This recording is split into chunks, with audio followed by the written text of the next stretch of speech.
మహిళలకు గౌరవించే పద్ధతే తెలియనోళ్ళు ఈ రోజు రాష్ట్రంలో ఉన్నటువంటి 2 కోట్ల మంది మహిళల్ని గౌరవించే తత్వం ఉంది అనేది మాత్రము ఎవరు కూడా అనుకోరు. వాళ్ళకు యథా రాజ్య తదా ప్రజ అన్నట్లు గతంలో తొలి తెలంగాణ అసెంబ్లీలో ఒక్క మహిళా కేబినెట్ మంత్రిని పెట్టకుండా 5 సంవత్సరాలు ఒక మహిళా కమిషన్ చైర్పర్సన్ ని పెట్టకుండా వ్యవహారం నడిపించినటువంటి వీళ్ళు మహిళలకు ఎంత గౌరవిస్తారో గత 10 ఏళ్లు మనం చూసినాం. ఆ తర్వాత కూడా 2 మహిళా మంత్రుల్ని పెట్టి అది కాంగ్రెస్ లో నుంచి పోయిన ఒక మహిళని ఇంకొక పార్టీ నుంచి వచ్చిన ఇంకో మహిళని పెట్టిన కానీ వాళ్ళ మహిళల్ని గుర్తించే అది కూడా మేము లొల్లి చేసి ధర్నాలు చేస్తే మహిళా కమిషన్ ఏర్పాటు చేసిండ్రు, మహిళా మంత్రుల్ని పెట్టిండ్రు. వాళ్ళకు ఉన్నటువంటి గది కథ. ఈ రోజు వచ్చి మహిళల్ని బస్సులో పోతే ఎల్లిపాయలు ఒలుచుకుంటారు, బస్సులో పోతే అల్లికలు కుట్లు చేస్తున్నారు. ఒకటి కాదు సీతక్క, ఒక్కొక్కరికి ఒక్కొక్క బస్సు పెట్టు అని అంట. మాదేం పోయింది అంట. నీదేం పోయింది? నువ్వు దోచుకున్న 10 లక్షల కోట్ల రూపాయలు విదేశాలలో మూలుగుతున్నాయి. నీదేం పోతుంది? తెలంగాణ ప్రభుత్వం ఈ రోజు కాంగ్రెస్ ప్రభుత్వం రేవంత్ రెడ్డి గారి పరిపాలన ప్రజా పరిపాలన నడుస్తున్నది. ఇష్టం వచ్చినట్ల నోటికి దురద ఎక్కువయ్యి నోటికి వచ్చినట్ల నోటి దూల ఎక్కువయ్యి మాట్లాడితే కేటీఆర్ కి ఖబర్దార్ అని హెచ్చరిస్తున్నాం. మేము మహిళల విషయంలో హద్దు మీరి మాట్లాడుతున్న కేటీఆర్ మహిళా సమాజానికి నిన్న రాత్రి నేనేదైనా నోరు జారింటే నన్ను క్షమించండి అని ఒక ట్వీట్ పెట్టడం కాదు, బహిరంగంగా ఎట్లయితే మహిళల్ని నువ్వు నిన్న అవమానపరిచినావో అదే రూపంలో బయటకు వచ్చి క్షమాపణ అడగాలి, ముక్కు నేలకు రాయాలి. ప్రతిసారి వ్యంగ్యంగా మాట్లాడే అలవాటు ఈ టిఆర్ఎస్ ప్రజలకి టిఆర్ఎస్ నాయకులకు అలవాటు అయిపోయింది. ఒక రోజు ఎర్రబల్లి దయాకర్, ఈ రోజు కేటీఆర్, గతంలో మీ నాయన, ఇంకొకళ్ళు ఎవ్వరు కూడా మహిళల్ని గౌరవించలేదు. మీరు వచ్చి మేము ఇచ్చినటువంటి ఉచిత బస్సు ప్రయాణం మీద వ్యంగ్యంగా తొలి రోజు నుంచి బస్సు ఉచితంగా మేము అమల్లోకి తీసుకొచ్చిన డే 1 నుంచి మొదలు పెడితే ఈ రోజు వరకు 8 నెలలు దాటుతోంది. ఈ రోజు వరకు ఆ బస్సు ఉచిత బస్సు మీద ఏడుపు మీది. తెలంగాణలో మహిళలు ఉచిత బస్సులో ప్రయాణం చేస్తే కన్నుగుట్టినటువంటి బీఆర్ఎస్ వాళ్ళు ఏడుపు మీద అయ్యింది.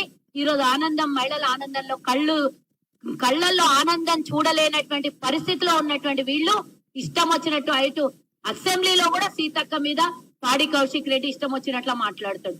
కేటీఆర్ ఏమో బయటకు వచ్చి మహిళల గురించి మాట్లాడతారు. అసలు మీకేం అర్హత ఉన్నది తెలంగాణ మహిళల గురించి మాట్లాడడానికి? వాళ్ళోట్లేస్తే గద్దెల మీద కూర్చొని వాళ్ళోట్లేస్తే రాజ్యాధికారం పొందినటువంటి మీరు ఈ రోజు మహిళల గురించి మాట్లాడతారా?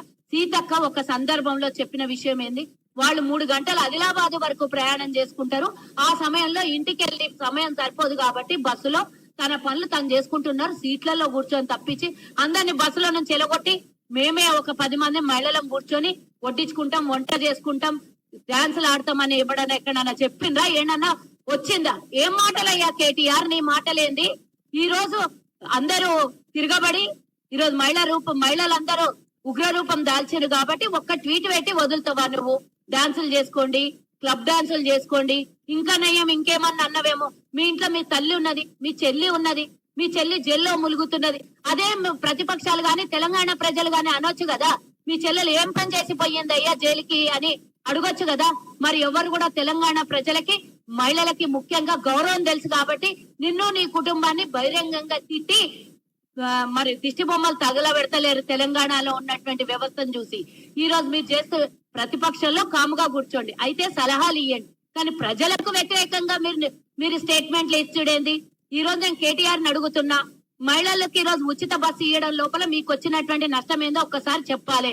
1000 కోట్ల రూపాయలు కాదు, లక్షల కోట్లు మీరు దోపిడీ చేశారు. ఆ లక్షల కోట్లలో 100 కోట్ల రూపాయలు మహిళలకు ఈ రోజు సౌకర్యాన్ని అందించి పేద మహిళలకు, ఆర్థికంగా ఇబ్బందులు ఉన్న మహిళలకు, లేదా వేరే వ్యాపార పరంగానో ఉద్యోగ పరంగానో విద్యార్థిని వాళ్ళ విద్య కోసమో ఇంకా ఇతరత్ర కార్యక్రమాల కోసం ఉచిత బస్సును వాడుకుంటున్నారు.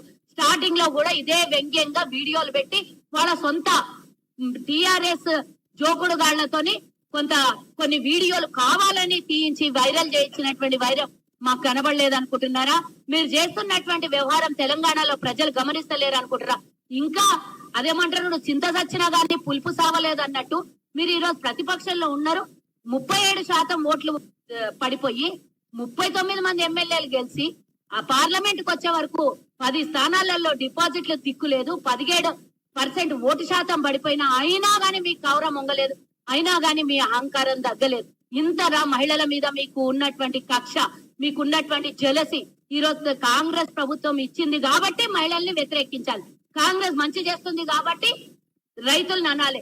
కాంగ్రెస్ ఈ రోజు ఉచిత పథకాలు సవ్యంగా నడిపిస్తోంది, ఇస్తుంది. ఎన్ని కష్టాలు వచ్చినా మీరు చేసిన దోపిడీ కూడా తట్టుకొని, మీరు చేసిన దోపిడీకి, మీరు చేసిన అప్పులకి వడ్డీలు గట్టి కూడా ఈ రోజు మేము ఇచ్చినటువంటి పథకాలను అమలు చేస్తున్నాం కాబట్టి తట్టుకోలేనటువంటి పరిస్థితులు. నేను మీడియా సోదరులకు చాలా మంది అడుగుతున్నా, నేను ఎందుకు మీరు ఏ సబ్జెక్టు మీద మాతో మాట్లాడట్లేదు అంటే, అసలు చల్లగా ఉంది మేడం, ప్రజాపాలన సక్రమంగా నడుస్తుంది, అసలు మాకు సబ్జెక్ట్ ఏముంది మీకు అడగడానికి అంటాడు. కాబట్టే సబ్జెక్ట్ లేదు కాబట్టే ఈ రోజు ప్రతిపక్షానికి ఇట్లాంటి అడ్డమైన చెత్త విషయాల్ని తెర మీదకి తీసుకొని వచ్చి మేమేదో తెర మీద ఉండాలి, మేమేదో మాకు రేటింగ్ పెరగాలి, మమ్మల్ని 10 మంది చూడాలి అని అంటే 10 మంది చూసుడు కాదు, చెప్పులతో కొడతారు 10 మంది.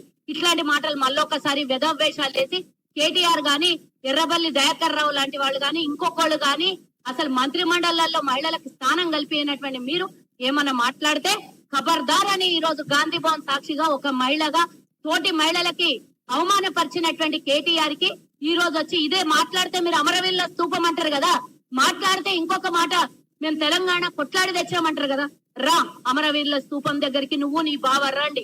ఆయనేమో రాజీనామా చేయమని లేకపోతే ముక్కు నేలకు రాయమని, నువ్వు రా రాజీనామా అవసరం లేదు.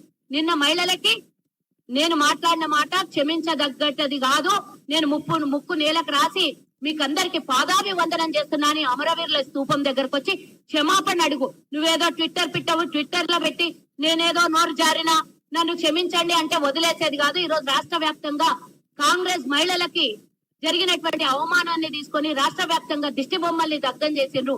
అంతేకాకుండా కేటీఆర్ బయటికి రాకుండా ఇంకా క్షమాపణ చెప్పకపోతే రేపు నీ ప్రగతి భవనం నీ టీఆర్ఎస్ భవనం ఇంకొకటో ముట్టడించే అవకాశాలు మహిళలు మేమేం రెచ్చగొట్టట్లేదు. ఈ రోజు మీరు మహిళలకు అవమానకరంగా మాట్లాడి ఈ రోజు మహిళలకి మీరు డాన్సులు చేయండి, లేకపోతే క్లబ్ డాన్సులు చేయండి, లేకపోతే ఇంకో డాన్సులు చేయండి అని మహిళల్ని అవమానపరిచినటువంటి మిమ్మల్ని ఉరికిచ్చి కొట్టే పరిస్థితి తెచ్చుకోకముందే ఇమీడియట్ గా బయటకు వచ్చి ప్రెస్ మీట్ పెట్టి క్షమాపణనన్న చెప్పండి, లేకపోతే అమరవీరుల స్తూపం దగ్గరకు వచ్చి క్షమాపణ అడగండి.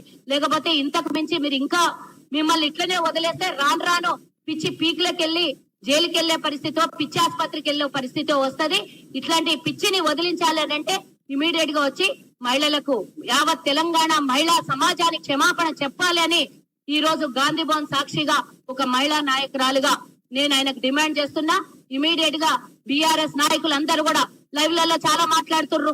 గతంలో బీజేపీ గురించో లేకపోతే కాంగ్రెస్ ఎక్కడ మహిళలకు గౌరవించిందో అంటారు. బీజేపీల గురించి మాట్లాడాల్సిన అవసరం లేదు. వాళ్ళైతే నడి రోడ్డు మీద ఆడపిల్లల్ని మానభంగం చేసి చంపినటువంటి రోజులు ఉన్నాయి. ఈ రోజు మనం చూసినాం కదా, రెగ్యులర్ మహిళకి ఈ రోజు అన్యాయంగా ఆటలో నుంచి తొలగించినటువంటి విషయం మనం గమనించినాము. అట్లనే ఇక బీఆర్ఎస్ వాళ్ళ గురించి మాట్లాడితే వాళ్ళు చేసినటువంటి విషయం మనకు అందరికి తెలిసిందే. కాబట్టి బీఆర్ఎస్ అయినా బీజేపీ అయినా మహిళల్ని గౌరవించే పార్టీ కాదు. ఎందుకంటున్నా అంటే మా మహిళ ప్రధానమంత్రిగా చేసినటువంటి ఇందిరాగాంధీ పార్టీ మాది. సోనియా గాంధీ పార్టీకి అధ్యక్షురాలుగా వహించింది. మేమెంతో మందికి మహిళల్ని, అంతెందుకు మీ దగ్గర మీ పార్టీలోకి వచ్చినటువంటి సబితా ఇంద్రారెడ్డి అడుగు, భారతదేశంలోనే మొట్టమొదటిసారి గౌరవం ఇచ్చి హోంశాఖ మంత్రిగా చేసింది మా ప్రభుత్వం కాంగ్రెస్ పార్టీ. కాబట్టి మహిళలకు గౌరవించే పార్టీ మాది, మహిళలకు సౌకర్యాలను తీర్చే పార్టీ మా పార్టీ, మహిళలకు ఇచ్చినటువంటి హామీల్ని నెరవేర్చే పార్టీ మా పార్టీ. 200 యూనిట్లు మహిళలకు ఉచితంగా కరెంట్ ఇస్తున్నాం, 500 రూపాయలకే గ్యాస్ ఇస్తున్నాం, మహిళలకు ఉచితంగా బస్సు ప్రయాణం ఏర్పాటు చేసింది కాంగ్రెస్ పార్టీ. కాబట్టి కాంగ్రెస్ జోలికి గాని, ప్రభుత్వం జోలికి గాని, మహిళల జోలికి గాని అనవసరంగా వస్తే ఊరుకునేది లేదని హెచ్చరిస్తూ ఈ అవకాశం ఇచ్చినటువంటి మీడియా సోదరులకి, మా పార్టీ నాయకులకు అందరికీ కూడా ధన్యవాదాలు తెలియజేస్తున్నాను.